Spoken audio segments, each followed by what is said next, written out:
আজকে আমরা যে আয়াতটা পড়লাম ধারাবাহিক, এটা অত্যন্ত গুরুত্বপূর্ণ একটা আয়াত এবং এই আয়াতের মধ্যে আমার সন্তানের, আমার আগামী প্রজন্মের, আগত পৃথিবীতে যারা আসবে সবার শিক্ষা সিলেবাস কি হবে, মুসলমানের সন্তান কি পড়বে, এই বিষয়ে আল্লাহ তাআলা আলোচনা করেছে। আমাদের সন্তানদের সিলেবাস কি হবে, আমাদের পড়ার সিলেবাস কি, সেই সিলেবাস নিয়ে আজকের আলোচনা। এই সিলেবাসের জন্য আবেদন করেছেন খলিলুল্লাহ ইব্রাহিম আলাইহিস সালাম। আমাদের পূর্বের আলোচনা ছিল কাবা ঘর পুনর্নির্মাণ করলেন ইব্রাহিম এবং ইসমাইল আলাইহিমুস সালাম। নির্মাণ করে আল্লাহর কাছে দোয়া করছেন যে আল্লাহ আপনি আমাদের পক্ষ থেকে এই আমলকে কবুল করেন। এরপর দোয়া করেছেন যে আল্লাহ আপনি আমাদেরকে মুসলমান বানান, আমাদের পরবর্তী প্রজন্ম তাদের সবাইকে উম্মতে মুসলিমা হিসাবে কবুল করেন, হজের বিধান আমাদেরকে শিখায়া দেন এবং আমাদের যাবতীয় পাপ পঙ্কিলতা ত্রুটি অসম্পূর্ণ কাজের কারণে আপনি আমাদের উপর রাগান্বিত হয়েন না, আমাদেরকে মাফ করেন, আমাদের তওবাকে কবুল করেন। এরপর ইব্রাহিম আলাইহিস সালাম পরবর্তী প্রজন্ম মুসলমান থাকার দোয়া করেছেন এবং তারা কি শিখবে কি করবে এটার দোয়া করছেন।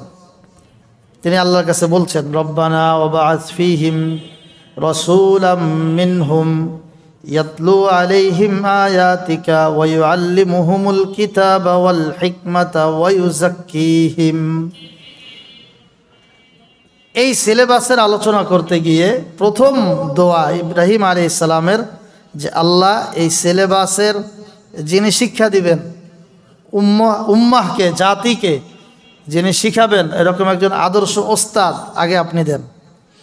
ওস্তাদবিহীন শুধু বইপত্র থাকলেই মানুষ শিক্ষিত হয় না। শুধু বইপত্র পড়েই ওস্তাদ ছাড়া যদি শিক্ষিত হতো তাহলে কোনো শিক্ষা প্রতিষ্ঠানের প্রয়োজন ছিল না। আমাদের বাচ্চাদেরকে, সন্তানদেরকে স্কুল, কলেজ, ভার্সিটিতে, কলেজে, মেডিকেল কলেজে, ইঞ্জিনিয়ারিং বিশ্ববিদ্যালয়ে ভর্তি করিয়ে তাদেরকে আবার বই কিনে দিতে হয়, কি পড়বে, তাই না? পাঠ্য বই আছে, তো এই পাঠ্য বইয়ের আলোকে শিক্ষক পড়ান। তো আমরা যদি এটা কাজ করি যে বইগুলো কিনে বাসায় বাচ্চাটা পড়ুক, ওস্তাদ দরকার নাই, প্রতিষ্ঠানেও যাওয়া দরকার নাই, কি বলেন? তাতে সমস্যা কি হবে না?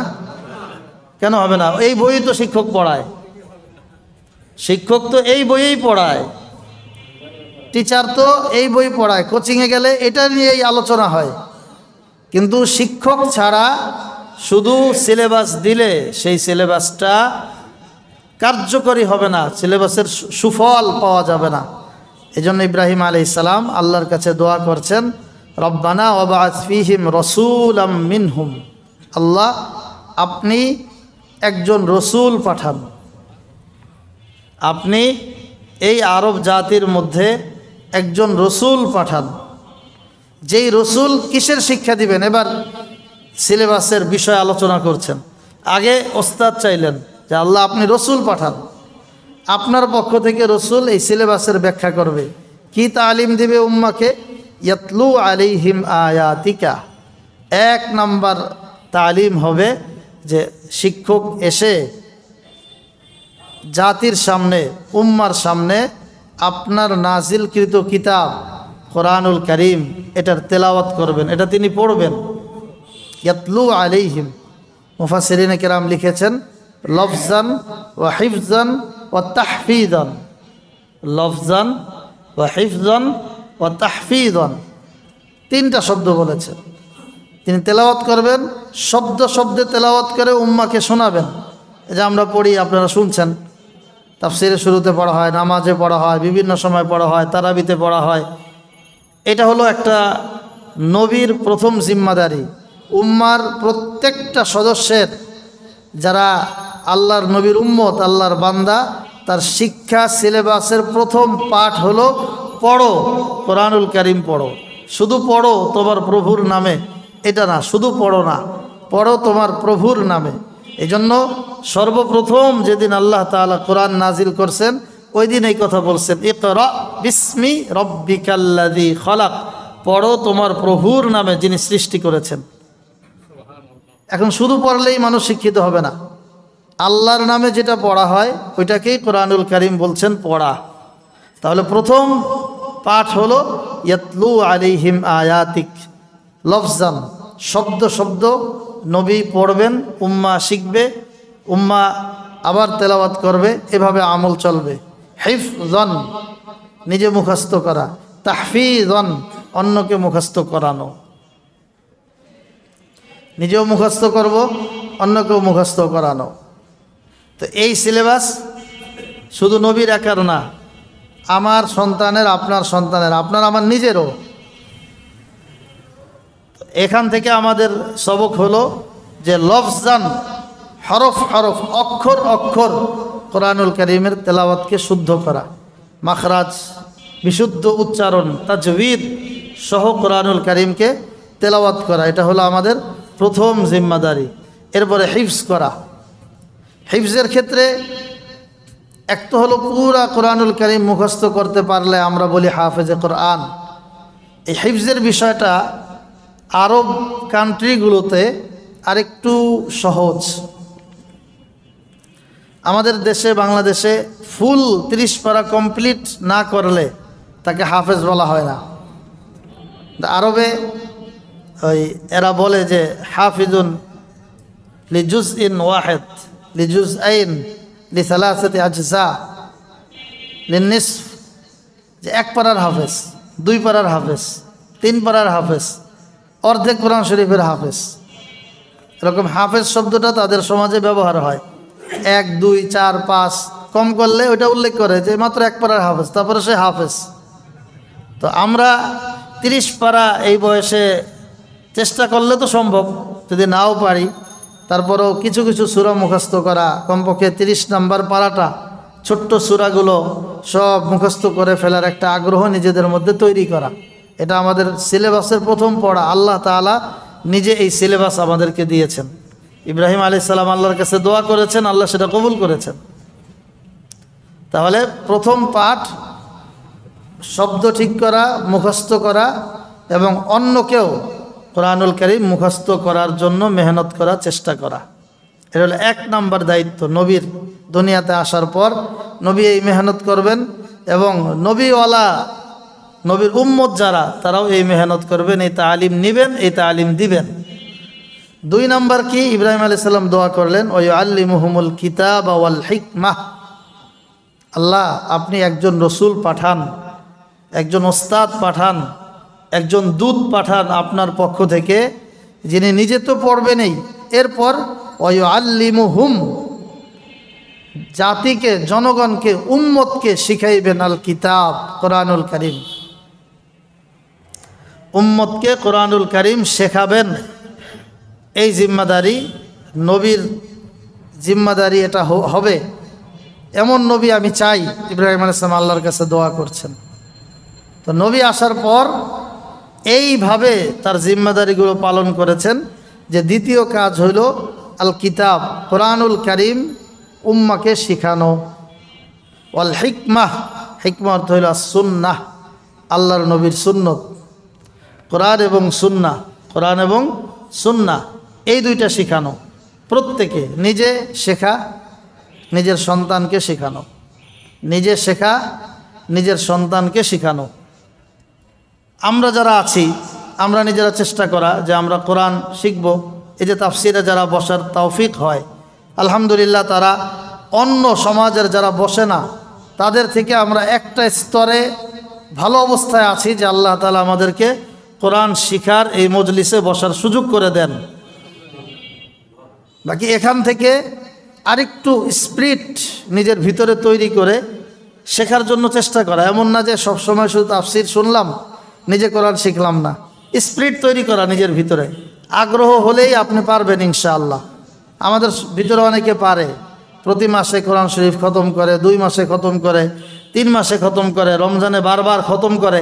এটা তো পারতেছে, আপনার মতো মানুষ পারে। এই জন্য এই স্পিরিট তৈরি করতে হবে ভিতর থেকে, নিজের থেকেই। আল্লাহ তাআলা আমাদেরকে তৌফিক দান করুন। আর সুন্নাহ, সুন্নাহ শিখতে হবে।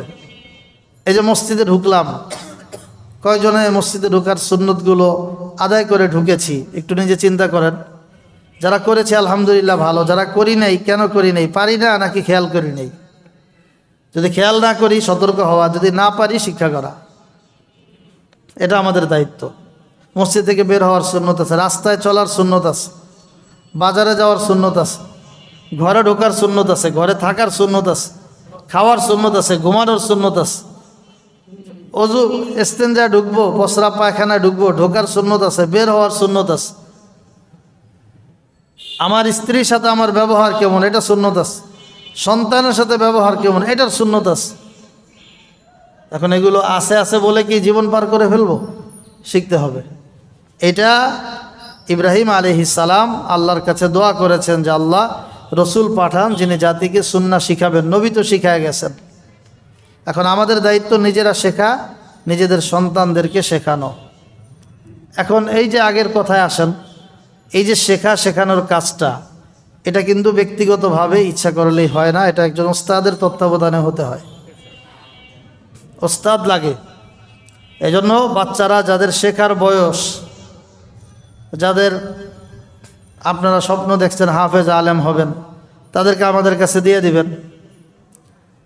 যারা বড় হয়ে গেছে তো তাদের জন্য শেখার প্রত্যেকের পরিবেশ আছে, বয়স্কদের পড়ার পরিবেশ আছে। এরপরে নিয়মতান্ত্রিক পড়তে না পারলেও ওলামা ইকরামের সোহবতে গিয়ে শেখা যায়। কিছু সময় আলেমদের সাথে সময় কাটানো, একদিন সময় না যে হুজুর আজকে সারাদিন আপনার সাথে আসি, আমারে সারাদিনে কিছু শিখান। 2 দিন সময় নেওয়া, 1 সপ্তাহ সময় নেওয়া, যদি একটা সপ্তাহ আমি আপনার সাথে আসি, আমারে আপনার সাথে রাখেন, ঘোরান ফিরান, আমারে কিছু শিখান। আমাদের সাথেও যে 1 সপ্তাহ চলবে সে অনেক কিছু শিখবে। পথে পথে, হাটে ঘাটে, বাজারে, এখানে ওখানে যত জায়গায় যাবে, একটা সপ্তাহ আমরা অনেক কাজ করি আলহামদুলিল্লাহ, দিনের অনেক লাইনে অনেক কাজ আমাদের করতে হয়। তা আপনি আমাদের সাথে যখন থাকবেন ইনশাআল্লাহ এর বদৌলতে ওই রাস্তায় থাকবেন, রাস্তার সুন্নত শিখবেন, মসজিদে ঢুকবেন, মসজিদের সুন্নত শিখবেন, বাজারে যাবেন, বাজারের সুন্নত শিখবেন, একজনের সাথে দেখা হবে, মানুষের সাথে কুশল বিনিময়ের সুন্নত কি এটা শিখবেন। সামাজিকভাবে একজন মানুষের সাথে সম্পর্ক কিভাবে তৈরি করতে হয়, স্থাপন করতে হয়, এটাকে টিকিয়ে রাখতে হয়, এটাও শিখবেন। এজন্য এইভাবে শেখার জন্য চেষ্টা করা। কোরআন এবং সুন্নাহ দুইটা আমাদের সিলেবাস ইব্রাহিম আলাইহিস সালাম দিয়েছেন। আল্লাহর নবী দুনিয়াতে আসার পরে বলছেন যে আনা দাওয়াতু আবি ইব্রাহিম আলাইহিস সালাম, যে আমি তো হলাম আমার বাবা ইব্রাহিমের দোয়ার ফসল। আমি আমার বাবা ইব্রাহিমের দোয়ার ফসল। এই আয়াতের ব্যাখ্যায় মুফাসসিরিনে কেরাম লিখেছেন এই কথা, এই যে ইব্রাহিম আলাইহিস সালাম দোয়া করতেছেন রব্বানা ওয়াবাস ফিহিম রাসূলা, আল্লাহ রসুল পাঠান। ইব্রাহিম আলাইহিস সালাম যে দোয়া করছেন, রসুল দুনিয়াতে এসে বলছেন যে ওই দোয়ার ফসল আমি মুহাম্মদ সাল্লাল্লাহু আলাইহি ওয়াসাল্লাম। এবং বলে যে অবুশরা ঈসা ইবনে মারইয়াম, এবং আমি ঈসা ইবনে মারইয়ামের সুসংবাদ আমার জন্য এসেছে। কোরআনুল কারীমের সূরা সফ এর মধ্যে আছে যে হযরতে ঈসা আলাইহিস সালাম অমুবাশশিরাম বিরাসূলি ইয়াতি মিন বাদি ইসমুহু আহমদ, তিনি উম্মাকে বলছেন যে আমার পরে একজন রসুল আসবেন, যে রসুলের নাম হবে আহমদ। রসুলের 2টা নামই কোরআনে আসছে, মুহাম্মদ, আহমদ, উভয়টার মূল শব্দ এক, হামিম দাল, প্রশংসিত। মুহাম্মাদের মধ্যেও যেই আরবি অক্ষর, আহমদের মধ্যে আরবি অক্ষর একই, অর্থ হলো কি প্রশংসিত। তো ঈসা আলাইহিস সালাম এইভাবে দোয়া করছেন যে তিনি সুসংবাদ দিছেন আমার পরে একজন রসুল আসবেন যার নাম হবে কি আহমদ। তো আল্লাহর নবী বলেন আমি বাবা ইব্রাহিমের দোয়ার ফসল, আর ঈসা আলাইহিস সালামের সুসংবাদের মাধ্যমে আমি পৃথিবীতে আগমন করেছি। তো সেই রসুল আমাদেরকে বলছেন ওয়াল্লিমুহুমুল কিতাব ওয়াল হিকমাহ, কিতাব এবং হিকমা, কোরআন এবং সুন্নাহ, এই 2টা আমাদের শেখা। দেখেন সুন্নার গুরুত্ব এত বেশি, আমি আমার জীবনে টার্গেট বানাইছি সুন্নাহকে। আমার মাদ্রাসার নাম জামিয়াতুস সুন্নাহ, এখানে এই শাখা হেফসখানা মক্তব, এটা মুয়াজ্জিন সাহেবের তত্ত্বাবধানে এখন দিয়ে দিছি, এটার নাম তালিমুস সুন্নাহ। আরও জায়গায় জায়গায় যতগুলি মাদ্রাসা আমি করি সবগুলি সুন্নাহ, জামিয়াতুস সুন্নাহ, তালিমুস সুন্নাহ, মারকাজুস সুন্নাহ, রওজাতুস সুন্নাহ, সব সুন্নাহ দিয়া নাম। কারণ আল্লাহ নবী হাদিস শরীফের মধ্যে বলছেন, মান আহাব্বা সুন্নাতি ফাকাদ আহাব্বানি, যে ব্যক্তি আমার সুন্নাহকে মোহাব্বত করে সে যেন আমাকে মোহাব্বত করলো। ওমান আহাব্বানি কানা মাই ফিল জান্নাহ, আর যে আমাকে মোহাব্বত করবে সে জান্নাতে আমার সাথে থাকবে। এজন্য এই সুন্নাহ শুধু নামের জন্য দিছি যাতে আমার মাধ্যমে কাজ হয়, আমি কাজ করতে পারি, খেদমত করতে পারি। এজন্য আপনাদেরও দাওয়াত, প্রত্যেকটা কাজে সুন্নাহ যেটা ওইটার মধ্যে আমাদের সফলতা। এটা পৃথিবীর ইতিহাসে বারবার পরীক্ষিত। যেই কাজে আল্লাহর নবীর সুন্নত যেটা, ওইভাবে ওই কাজটা করেন, এর মাধ্যমে আপনার বরকত আসবে, রহমত আসবে এবং বিপদ আপদ থেকে আল্লাহ তাআলা আপনাকে আমাকে হেফাজত করবেন প্রত্যেকটা কাজে। এটা আমরা জীবনের একটা আবশ্যকীয় বিষয় বানায় নিই, যে কোনো একটা কাজ করব, হয়তো নিজে কিছু কিতাব কিনে রাখবেন বাসায়, সুন্নাহ আমলের কিতাবগুলো, অথবা ওলামায়ে কেরামকে জিজ্ঞাসা করবেন যে হুজুর আমার ছেলে বিয়ে দিব, এক্ষেত্রে সুন্নত কি বলেন, আমার মেয়ে বিয়ে দিব, সুন্নত কি একটু আমাকে শিখায় দেন। যা বলবে হুবহু এটা আমল করেন, দেখবেন বরকত আসবে। গতকালকে আমরা পত্রিকায় দেখলাম, ঢাকা শহরে, ঢাকায় না বাংলাদেশে দেখলাম, ভুলে গেলাম, মানে ঢাকা হোক বাংলাদেশ হোক, প্রত্যেক ঘন্টায় 40টা তালাক হয়। নাউজুবিল্লাহ, বিবাহ বিচ্ছেদ 40টা ঘন্টায়। পত্রিকার নিউজ, 40টা করে বিবাহ বিচ্ছেদ হচ্ছে। আপনার মেয়ে ছেলে এই তো দূরত্ব তৈরি হচ্ছে, এটা কি ভালো কোনো খবর? সংসারে ঝামেলা তৈরি হয়, এটা ভালো কোনো খবর না। এগুলো হয় কেন? এখন আমরা যদি সরেজমিনে তদন্ত করি, অধিকাংশ ক্ষেত্রে আমরা পাব ওই সমস্ত ফ্যামিলি এগুলো যারা সুন্নাহ ভিত্তিক বিবাহের আমল করে নাই, যাদের বিয়ের ক্ষেত্রে আল্লাহ নবীর সুন্নাহ ছিল না। এখন আর একটা বড় ফেতনার ফ্যাশন হয়েছে। এটা হইলো ওই যে এই সমস্ত কথা ওলামায়ে কেরাম শুনে, বাবা শুনে, যুবকরা শুনে। এখন করে কি, মসজিদে বিয়ে করে এরপর আবার সেন্টারে গিয়া অবৈধভাবে ওইটারে উদযাপন করে। এইভাবেও মানে এটাতে আল্লাহকে ফাঁকি দেওয়া হইল, যে আল্লাহ রাজি থাকে, শয়তানও নারাজ না হয়। মসজিদে বিয়ের অনুষ্ঠান করে আল্লাহর রাজি করলো, আর ওই সেন্টারে গিয়ে আবার শুরু করছে, বাসার ছাদে গিয়ে শুরু করছে যে শয়তানও যাতে নারাজ না হয়। এরকম না, টোটাল আমি সুন্নাহ ভিত্তিক জীবন সাজাই, এটার মধ্যে শান্তি। কেন যে আমরা মুসলমানরা বুঝি না, হাজারো বিয়ে হচ্ছে, সব তো ইহুদি খ্রিস্টান বেঈমানদের বিবাহ বিচ্ছেদ হচ্ছে না। এলাকায় এলাকায়, ঘরে ঘরে, জায়গায় জায়গায় ফিতনা। এই যে আমি শুক্রবারে বলছিলাম, যেই লোকগুলো ওই যে তাবিজ তোমারের ব্যবসা করে, তদবির, তাদের ব্যবসা গরম, প্রচুর গরম তাদের ব্যবসা। আপনার বাজারের টাকা পকেটে না থাকুক, তাদের পকেটে বাজারের টাকা সব সময় আছে। কেন? যে অ্যাভেলেবেল প্রত্যেকটা ফ্যামিলি, প্রায় কাছাকাছি অবস্থা, প্রত্যেকটা ফ্যামিলিতে দুই একটা পারিবারিক কলহ আছে, স্বামী স্ত্রীর মধ্যে ঝামেলা আছে, ওইটার জন্য তাবিজ আনতে যায়, উনি জবাই সময় মতো জবাই করে। ওই বিভিন্ন আজগুবি কিচ্ছা কাহিনী বলে যে 40 জন হাফেজরে নতুন জামা গায়ে দেওয়ায়া, নতুন গোসল করায়া, এরপরে এদেরকে দিয়া খতম করাইতে হবে। 40 জনের 40 সেট জামার কাপড় কত? 2000 টাকা করে হলে 80,000 টাকা। এরপরে গোসলের নতুন সাবান দিয়া করাইতে হবে, 40টা সাবানের দাম কত? 1000 টাকা। এরপরে 7 ঘাটের পানি দিয়া গোসল করাইতে হবে, 7 ঘাটের লোক দিয়া পানি আনাইমু ওদের জন্য, 7 এই কি বলে ট্যাঙ্কি, ওটার পিছিয়ে আরো 7,000 টাকা খরচ। এই রকম আবল তাবল মোটামুটি আপনারে বুঝাইয়া 3 লাখ টাকা বিল হয়। এবার আপনি আমারে যা খুশি করেন, ওটা আবার বাড়তি।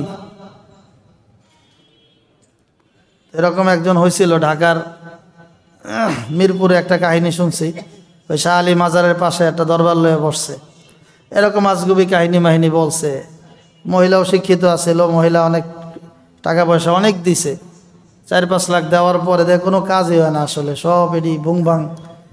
উনি বলছে যে আপনি 40 জন দিতে পাঞ্জাবি পরাইছিলেন, ওই 40 জন হাজির করেন, ওই কাপড়গুলি কি কি বানায় দিচ্ছেন একটু দেখি আগে। এখন তো আর খবর নাই কিসের কাপড় আর কিসের পাঞ্জাবি, এটা সব মুখে হাওয়াই। এরপরে লোকজন আইনা দিছে আচ্ছা মতো মায়ের। কারণ সবাই তো আর এরকম মারতেও পারে না, মারার পাওয়ারও থাকে না, কিন্তু ধোকা খাইতেছে অ্যাভেলেবেল মানুষ। কেন? নিজের অপরাধের কারণে।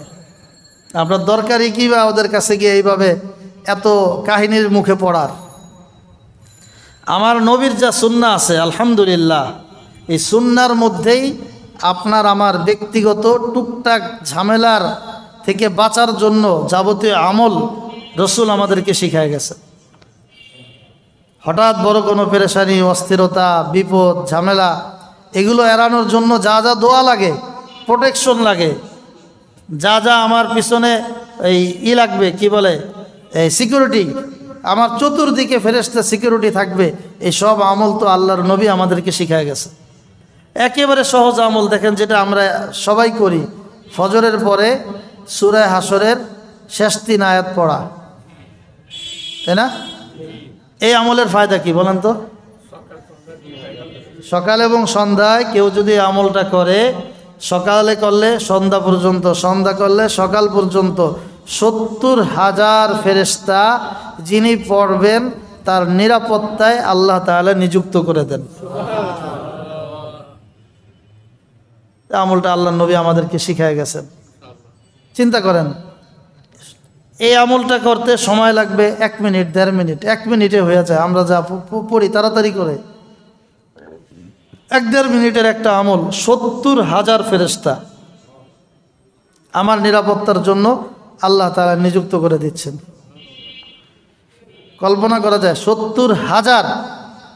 এটা কি কেউ ব্যক্তিগতভাবে টাকা পয়সা দিয়া, বেতন দিয়া এতগুলি ফেরেশতা নিয়োগ করা কারো পক্ষে, সিকিউরিটি নিয়োগ করা সম্ভব কারো পক্ষে? আল্লাহর নবী তো বলেছেন, নবীর কথা সত্য না মিথ্যা? নবীর কথা যদি সত্য মনে করি তাহলে আমরা কেন এই আমল করি না? এরপর আল্লাহ রসুল সাল্লাল্লাহু আলাইহি সাল্লাম বলেছেন, যে ব্যক্তি সকালে 3 বার, সন্ধ্যায় 3 বার শুধু এই দোয়া পড়বে, বিসমিল্লাহিল্লাযী লা ইয়াদুররু মা ইসমিহি শাইউন ফিল আরদি ওয়ালা ফিস সামাই ওয়া হুয়াস সামিউল আলিম। সহজ দোয়া। রাসূল বলছেন 3 বার কেউ যদি পড়ে তো তার যাবতীয় নিরাপত্তার জন্য আল্লাহ যথেষ্ট হয়ে যান।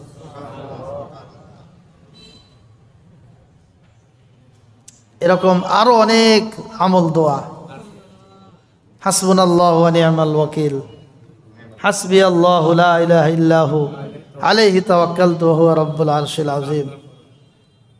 এই যে আমলগুলো, এগুলো সব সুন্নাহর শিক্ষা। এজন্য সুন্নতের বই প্রত্যেকে নিজে কিনে কিনে রাখবেন বাসায়।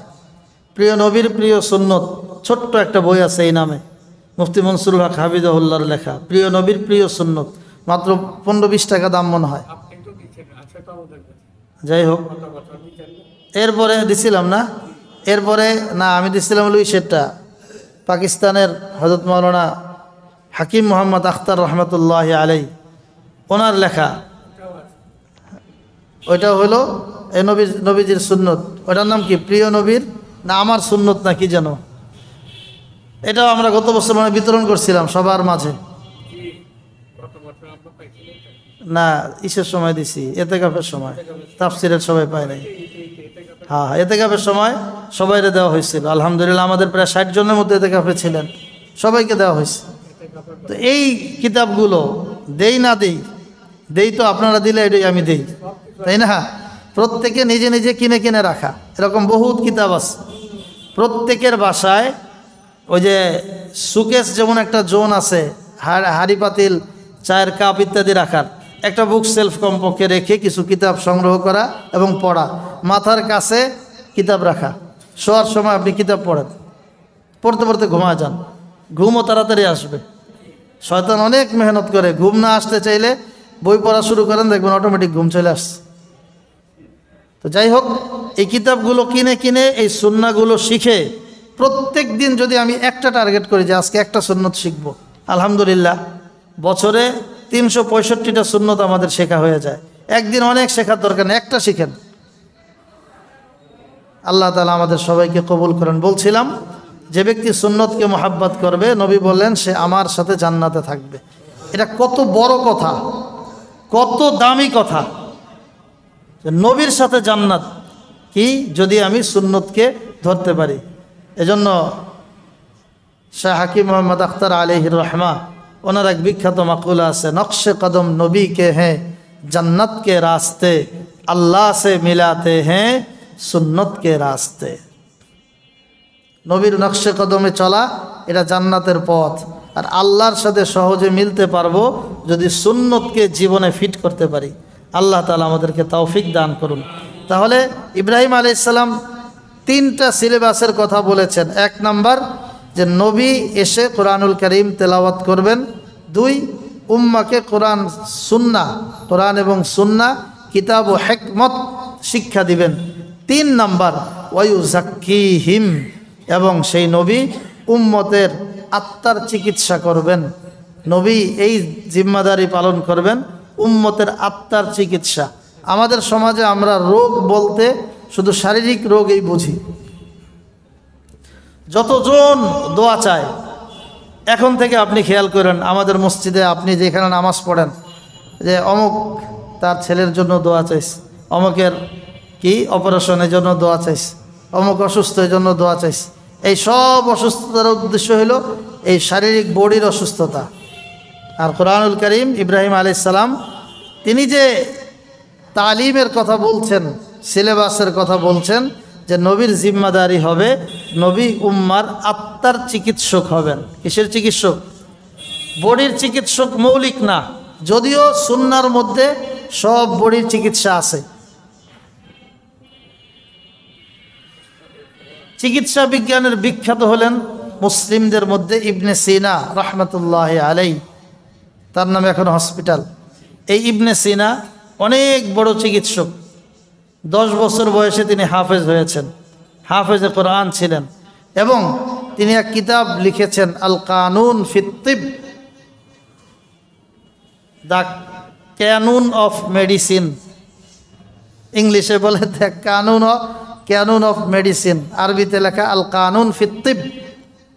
এই কিতাবটা তিনি লেখার পর কোরআন সুন্নাহর আলোকে চিকিৎসা বিজ্ঞানের উপরে এই কিতাব ইউরোপ, আমেরিকা, অস্ট্রেলিয়া, গোটা পৃথিবীর মধ্যে এই চিকিৎসা বিজ্ঞানের এক অনন্য মৌলিক গ্রন্থ।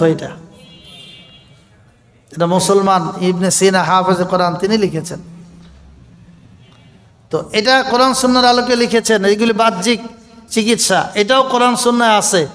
কিন্তু ইব্রাহিম আলাইহিস সালামের মৌলিক দোয়া যে শারীরিক চিকিৎসা, তো এটা দুনিয়ার মানুষ ফিকির করবেই। নবী যিনি আসবেন তিনি আত্মার চিকিৎসা করবেন। দেহের রোগ যেই পরিমাণ, আত্মার রোগ তার চেয়ে আমাদের অনেক বেশি। আত্মার রোগের বিবেচনায় পৃথিবীতে সুস্থ মানুষের সংখ্যা খুব কম। দেহের রোগেও সুস্থ মানুষের সংখ্যা কম, তারপরেও আমরা বড় অসুস্থ না হইলে তাকে সুস্থ ধরি। কিন্তু আত্মার রোগ আল্লাহ মাফ করুক, আমাদের অধিকাংশ মানুষ কি একেবারে সবার ভিতরে আছে, আল্লাহ যাদেরকে হেফাজত করেছেন। এইগুলোর চিকিৎসা করা আমাদের জন্য জরুরি। এই রোগের কারণে সামাজিক, পারিবারিক, আত্মীয় স্বজনের ভিতরে বিভিন্ন ধরনের ঝামেলা সব তৈরি হয় আত্মার রোগের কারণে। আল্লাহ তাআলা ইব্রাহিম আলাইহিস সালামের এই দোয়াকে যখন কবুল করেছেন, এটা হলো সূরায়ে বাকারার 129 নম্বর আয়াত। আর একটা সূরা আছে সূরা আল জুমুআহ। সূরা আল জুমুআর মধ্যে আল্লাহ তাআলা ইব্রাহিম আলাইহিস সালামের এই দোয়া কবুল সংক্রান্ত আয়াত সেখানে উল্লেখ করেছেন। বাকারায় হলো ইব্রাহিম আলাইহিস সালাম দোয়া করছে, আর আল্লাহ তাআলা দোয়া কবুল করেছেন কিভাবে, সেটা সূরা জুমুআর 2 নম্বর আয়াত। আল্লাহ বলছেন, হুয়াল্লাযী বাআসা ফিল উম্মিয়িনা রাসূলাম মিনহুম ইয়াতলু আলাইহিম আয়াতিহি ওয়া ইউযাক্কিহিম ওয়া ইউআল্লিমুহুমুল কিতাবা ওয়াল হিকমাহ। যে আল্লাহ রাব্বুল আলামিন উম্মি জাতির মাঝে একজন রাসূল পাঠিয়েছেন, যে রাসূলের জিম্মাদারি আল্লাহ তিনটা দিয়েছেন। এক নাম্বার, রসুল দুনিয়াতে আসার পর নিজে এবং উম্মাকে সিলেবাসের পড়া শিখাবেন। এক নাম্বার, কোরআনুল কারীম তেলাওয়াত করবেন। দুই নাম্বার, ওয়ায়ুযাক্কিহিম,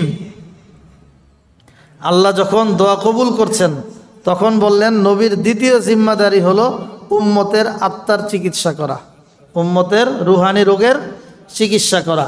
ইব্রাহিম আলাইহিস সালাম দোয়া করছিলেন, দোয়ার সময় সিরিয়ালে রুহানি রোগের চিকিৎসাকে 3 নম্বরে রাখছিলেন। কয় নম্বরে? যে 1 নম্বর বলছিলেন কোরআন তেলাওয়াত করবে, কিতাব ও হিকমত শিখাবে, আত্মার চিকিৎসা করবে। আল্লাহ তাআলা যখন দোয়া কবুল করলেন, আল্লাহ সিরিয়াল এবার চেঞ্জ করে দিলেন যে কাজ তার 3টাই, কিতাব কোরআন তেলাওয়াত করবে। 2 নম্বরে নিয়ে আসলেন তৃতীয়টা, যে উম্মার আত্মার চিকিৎসা করবে। এরপরে অন্তর যখন ভালো হবে, এই অন্তরে কোরআন সুন্নাহর তালিম তার হৃদয়ের মধ্যে দান করবে। তাহলে আল্লাহ তাআলা আত্মার চিকিৎসার গুরুত্ব অনুধাবনের জন্য এটাকে 3 থেকে 2 নম্বরে এনেছেন। এখন আমরা মোটামুটি সবাই কম বেশি রুহানি কি বলে শারীরিক রোগের জন্য ঔষধ গ্রহণ করেছি জীবনে। এমন কেউ আছেন জীবনে কোনো ওষুধ খান নাই ডাক্তারের? কেউ নাই আমরা। আচ্ছা, কিন্তু আমার আত্মার রোগের জন্য কোনো আত্মার ডাক্তারের কাছ থেকে চিকিৎসা গ্রহণ করেছি, এরকম লোকের সংখ্যা আমরা খুব কম, খুব কম। অথচ এটা একটা মৌলিক আমাদের জিম্মাদারির মধ্যে। এটা আমি বানায় বানায় বলছি না, স্পষ্ট আয়াত, আজকে আমাদের ধারাবাহিক আয়াতে এটা।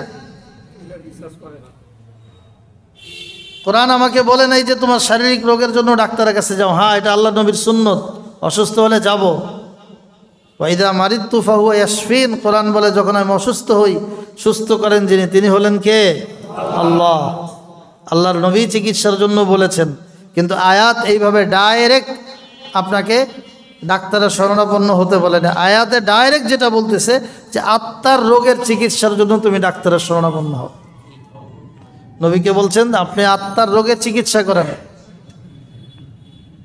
এই যে আত্মার রোগের চিকিৎসা করা হয়, এই চিকিৎসকদেরকেই আরবিতে যদি আমরা বলি তাহলে তাদেরকে বলে শায়েখ। শায়েখের কাছে মানুষ বায়াত হয়ে নিজের আত্মার রোগের কথা বলে, শায়েখ একটা প্রেসক্রিপশন করেন, ওটার আলোকে যারা চলে তার জীবনটা সুন্দর হয়।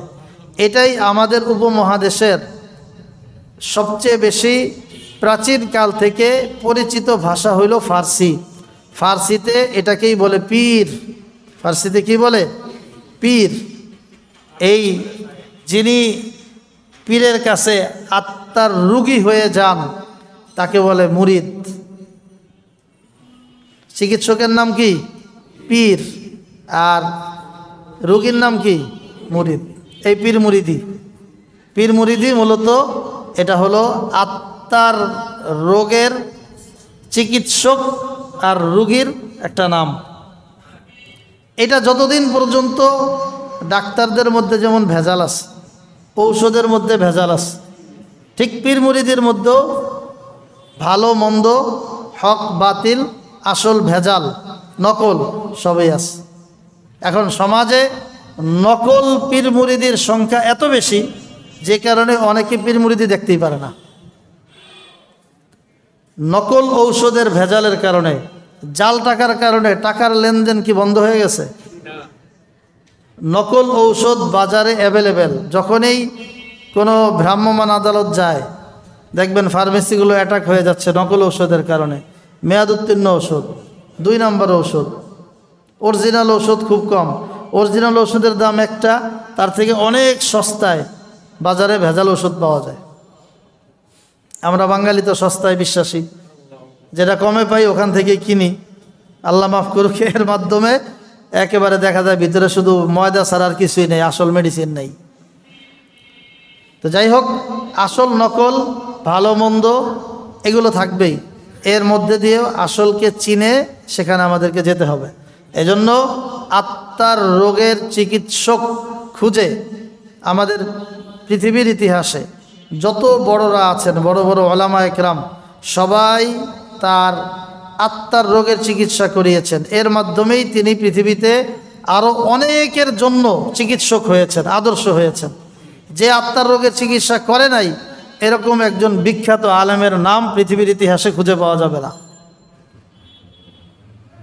চিকিৎসা ছাড়া সে জাতির জন্য ভালো কোনো কাজ করেছে, তার কোনো শায়েখ নাই, পীর নাই, মুরব্বী নাই, এরকম লোক খুঁজে পাওয়া দুষ্কর হবে।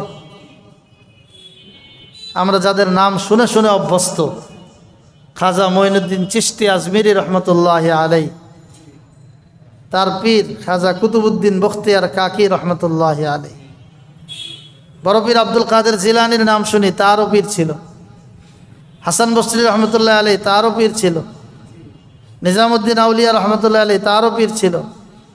আমাদের যত পরিচিত আকাবির বুজুর্গরা আছেন যাদের নাম আমরা চিনি, উজানির পীর সাহেব, তার যে সিলসিলা কারি ইব্রাহিম সাহেব রহমতুল্লাহ আলাই, তারও পীর ছিল। আমাদের হাফিজ হুজুর রহমতুল্লাহ আলাই, তিনিও এক পীরের খলিফা, হাকিমুল উম্মত মুজাদ্দিদে মিল্লাত হযরত মাওলানা আশরাফ আলী থানভী আলাইহির রহমা। এইভাবে প্রত্যেকে বড়দের থেকে চিকিৎসা গ্রহণ করে তারপরে আমাদের মাঝে অমর হয়েছেন, অনন্য হয়েছেন। আমাদের বর্তমান প্রচলিত যত হক্কানি পীর আছেন সমাজে, আমাদের ঢালকানগরের দুই শায়েখ হযরত মাওলানা মুফতি আব্দুল মতিন সাহেব, মুফতি জাফর আহমদ সাহেব, এরপরে চরবনের পীর সাহেব হুজুররা উজানিতে আছেন, এরপরে আরও বিভিন্ন জায়গায় যারা আছেন, এই সমস্ত আকাবির ওনাদের রুহানি ডাক্তার, তাদের সাথে সম্পর্ক তৈরি করে আমাদের রুহের চিকিৎসা করা এটা আমাদের দায়িত্ব। এখন এমন হবে যে মানুষ প্রত্যেকে ওই স্কয়ার হসপিটাল আর আসগর আলী উন্নত মানের হসপিটালে ব্যয়বহুল, সবাই কাছে যাইতে পারে না। এজন্য প্রাথমিক চিকিৎসা এলাকার ফার্মেসি থেকে শুরু হয়, এরপর একটা ক্লিনিকে যায়, এরপরে আস্তে আস্তে ধাপে ধাপে ওঠে। তা আপনি যদি প্রথমেই বড় কোনো শায়েখরে না পান, স্থানীয়ভাবে আপনার যার কাছে হৃদয়ের কথা বললে আপনার রুহের রোগের চিকিৎসা হবে বলে আশ্বস্ত হন, তার সাথে সম্পর্ক স্থাপন করতে হবে।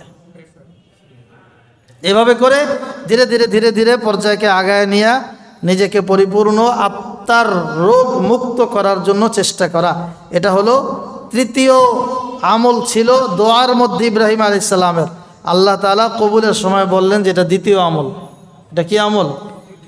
এরপর ইব্রাহিম আলাইহিস সালাম দোয়া করছেন, ইন্নাকা আনতাল আজিজুল হাকিম, আল্লাহ আপনি তো পরাক্রমশালী, হিকমতওয়ালা, আপনার হিকমত অনুযায়ী আপনি আমার দোয়ার আলোকে ব্যবস্থা নেবেন।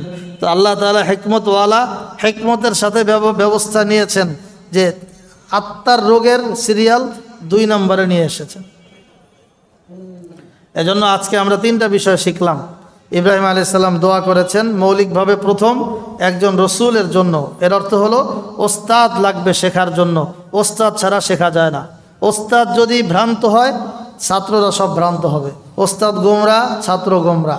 এজন্য ওস্তাদ নির্বাচনে হাদিস শরীফে আল্লাহ রসুল বলেছেন, ইন্না হাযাল ইলমা দীনুন ফানজুরু আম্মান তাখুযুনা দীনাকুম। এই ক্ষেত্রে সতর্কতা যে ইলমে দ্বীন তুমি কার থেকে গ্রহণ করবা, এইটা আগে চিন্তা ফিকির গবেষণা করে আগে শিক্ষক নির্ণয়ের ক্ষেত্রে খুব যাচাই বাছাই করে ঠিক করো। শিক্ষক আমি কাকে বানাবো, আমার শায়েখ গুরু ওস্তাদ কে হবেন, এটা আগে যাচাই করো। যে কাউরে দেখলেই মানে একটু মোড়া দেখলেই তার পিছনে পড়ে যায় না, নাকি ফুলা দেখলেই ধলা দেখলেই, এরকম যাতে না হয়। এলেমওয়ালা সে ছোট হইতে পারে, কালো হইতে পারে, কৃষ্ণ হতে পারে, বেটে হতে পারে। এজন্য কে আমার ওস্তাদ হবেন সেটা যাচাই করা, এটা আমাদের দায়িত্ব।